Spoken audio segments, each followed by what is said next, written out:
Hello. What's up, guys? I looked at the forecast just a second ago. Only 10 to 15 mile per hour wind. Yeah. Sound good to you? Yeah, thank God for that. I mean, you talked about it after the game. Is that one you just want to put in your rearview mirror because it was just impossible approach? It's something to learn from. I don't know, but you guys probably know. I don't know what it got to, but some of those gusts were really, really strong. Somebody said they were up to like 50, 60 miles per hour. And I feel like whenever we had the ball, it's kind of like it was really, really going. It was a couple times where I was getting frustrated just because I felt like I threw a good pass and it felt good off my hand. I knew it was going to be a completion, and then it would just sail either down or up. So, but it's something you learn from, something that you can just grow. I don't look at anything as a mistake. I think everything happens for a reason. So maybe towards the end of the year, we might have another weather game where I just have to adjust again. So. How much do you look at that film? Like, I know you dissect film pretty intently, but a game like that where the conditions are so crazy that you might not ever see again, is that film you take a long time with, or do you try to get past it quickly? No, I watched it a couple times, just seeing some of the things I could have been better at. Maybe if that was just body position, or if I closed myself off throwing, whatever the case may be. And then a couple times of just running the ball, seeing where I can be more aggressive, where I could use my body a little more, and learn from that as well. So, CJ, are you maybe surprised by how much acclaim you've garnered for running the football on Saturday? I mean, are you surprised by how much press you've gotten over that? No, not really. I mean, I know it's probably surprising to everybody else, but I run a lot at practice, so it's some of those situations where I get so used to keeping my eyes down the field to where this weather situation this past week kind of forced me to make my reads a little quicker, and then just to get going, which is kind of helpful. But do you understand, I mean, what that has probably added to the workload of defensive coordinators now, the rest of the guys y'all play, that this guy can run, he can be effective, you know what I mean? Yeah. I mean, it does add something to it, doesn't it? Most definitely. So, I mean, I think honestly it made me even more comfortable and made me more confident in myself, because honestly I haven't ran the ball like that since freshman year of high school, except for senior year of high school, except my freshman year up at Michigan State, having that touchdown run. It made me a little more confident being able to run in that type of atmosphere and environment. I don't know if I'll do it more, but I'll be open to it. But the irony is, in a lot of I know you don't pay attention to it, but a lot of the sports books or whatever who had moved Hendon Hooker ahead of you, a week ago in the Heisman race, now you're back ahead of him, and you ran for more yards than you threw. What does that just tell you about the whole state of affairs of how people eyeball you from the standpoint of winning's everything, right? 100%. I think Hendon is a great quarterback. I'm actually a fan of his, just what he's been able to do this season and these past couple years. I think he's been very consistent. So, I mean, kudos to him, man. I think he's a great Q, great Tennessee team who I think will eventually keep playing good ball. So, I don't really look at stuff like that, but I think this is a week for us to kind of get our groove back, throwing the ball, even affecting the run game some more, trying to just clean some reads up to where that we can make it more clean, get some more yards, be better on first and second, and then of course we got to be better on third down. So looking forward to kind of playing against Indiana this week. So you're not going to run the wishbone this week? No, I don't know. We'll see. CJ, Mecca's kind of beat himself up a little bit for the drops in each of the last two games. I know he's coming to cut some extra work and all that. What's your role when a receiver is not happy and maybe not holding up that end of the deal for you? I tell him, man, I get mad at them for getting down on themselves. That's the only, honestly, it's football. Mistakes happen. I mean, I make mistakes on a daily basis on a play that I had no business messing up on. So, I mean, I think I've been telling a lot of our players this lately, just because later on in the year you kind of get human nature kicks in to where you feel like not that you suck, but like it's just like, man, why can't I get it right yet? Just because it's week 10 and your body's already beat down a little bit, so you're trying to really get through it, but you're still trying to be efficient and definitely be more effective. So I understand where it comes from. I get down on myself even, but I always remember I think Michael Jordan said this, where he missed 26 shots of game winners but made many more. So it's like as long as you're up there at bat, giving it your all, then that's the only thing I can be really, really happy with. So I just tell them, man, move on. Great players know how to just move on to the next play and to keep going because, I mean, I make mistakes myself. So, CJ, could you tell that even Coach Day was reluctant to go away from the pass last week because you guys are so good at it? You know, it's so much. I mean, y'all still threw, 26 passes or something crazy in that weather. Right. Could you tell he was even having a little bit of a debate in his mind about, hey, where do we go here? You know? Right, yeah, it's tough being a play caller in that aspect, in that type of environment with just the weather. So I definitely think that he did a great job of getting us good runs and good plays that all line and running backs like to run, and then involving me as well. So we came up with some stuff on the sideline to get me involved, and then of course some of the passes that we threw were to kind of make sure the weather wasn't the issue. And even it was good for even him to call a shot and trust me and try to get it in there. So and I think we did a good job with that play, but of course we didn't make it happen, which is okay. And we'll just continue to grow from it. So.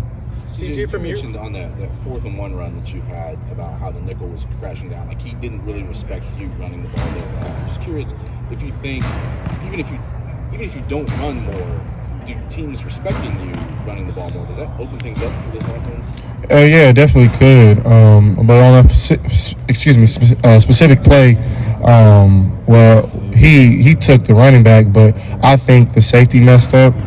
Number 9, I think he was supposed to come and capture me, but his eyes were in the backfield. So a lot of teams do that where they'll take away the back. We call it gap exchange. So they'll take away the back, and then either the backer or the safety will loop around, and he'll be the quarterback player. And I think maybe if he was out there, I could have put a move on him or run by him or try.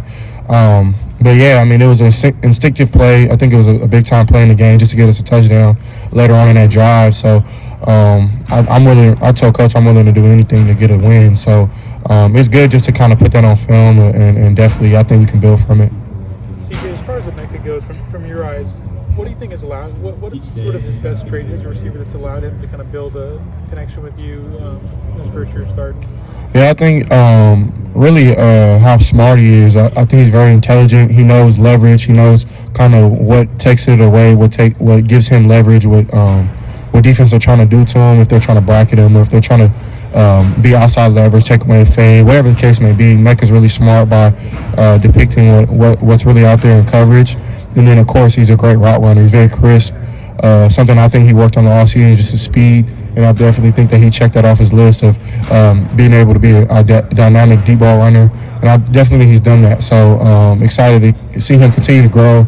I know he's kind of battling through some bodily issues like all of us. So I'm super proud of him for just practicing hard and keep going. When could you tell that he was a smart route runner in terms of identifying coverages and that sort of thing? He had that ability coming in early. I think his 7-on-7 days, I used to watch him. I knew that he was the number 1 receiver in his class, I believe so. And I remember watching him like, okay, yeah, he knows what he's going against, because you can just kind of tell as a quarterback if your receiver knows what he's doing or not, at least in my book. So, and then he came in early in road and was dynamic already, which you have to be really smart to be able to do that. CJ, you talked about lifting the last couple of weeks. He's had a couple of struggles here. What are you saying to your offensive line that, sometimes you guys aren't getting the running game going like I know you want to? Are you leading those conversations, trying to, just encourage your offensive line, or is that a Luke thing or a Paris? Like, who's the head of those conversations, and what do you say to those guys? Yeah, I mean, I just try to give confidence, because it's no, especially as a quarterback, it's a time and place for everything, and I definitely think yelling doesn't really help. So unless it's kind of necessary, which I don't think we've had that yet this season. So really, it's I think I'm the leader of the offense, of course, behind Coach Day. And then Luke, of course, is definitely the person in the building, but I'm in the room to kind of get him going. But honestly, it's been DeJuan a lot, and it's also been Paris, who've kind of been the ones who've been hard on themselves and kind of just been on everybody's tail about, man, we got to get this run game going. So, of course, I'm in there as well, trying to get it right. And I definitely think if I'm able to kind of help with running with myself, then it'll definitely open up, and you can't put an extra player in the box. So I think it's a collective unit to where we're holding each other accountable, which is a great thing, and then I think we'll get it done by just execution. CJ, maybe you already asked this. If you were, I apologize, but what have the last couple of weeks shown you guys as a team, as far as your resolve is concerned, and even you as an individual? Yeah, I mean, I think one thing about this team I think is special is how resilient we are. And honestly, we don't really listen to the outside noise. I think that's something that's very important for a team, is to not really focus on what everybody's saying. Or I know a lot of people talk about the point spread or whatever the case may be, but a lot of people don't really look at like I would say it's common sense, to where you're not gonna put 1,000 points on the board with 80-mile-per-hour winds. So, but yeah, we don't really listen to all that stuff. We kind of just focus on each other. We do it for our brother, and we always say that before we go out. It's just I'm doing everything. I put my body on the line, put my heart on the line, my head, whatever the case may be, just for my brother. So. And do you think, I mean, the last couple of weeks have really made you guys grow, just as far as, hey, sometimes there are going to be these adversities we got to face. We got to be able to overcome them. Have they strengthened you guys, in that way as well? Yeah, I definitely think that any game or any atmosphere where you're in a game atmosphere is definitely something you can learn from. If it's good, bad, ugly, sad. So, and nothing is ever going to be perfect. So I'm really trying to help our team with not having any expectations, really, especially personal ones, just because I think if we reach our team goals, all our personal goals will be accomplished.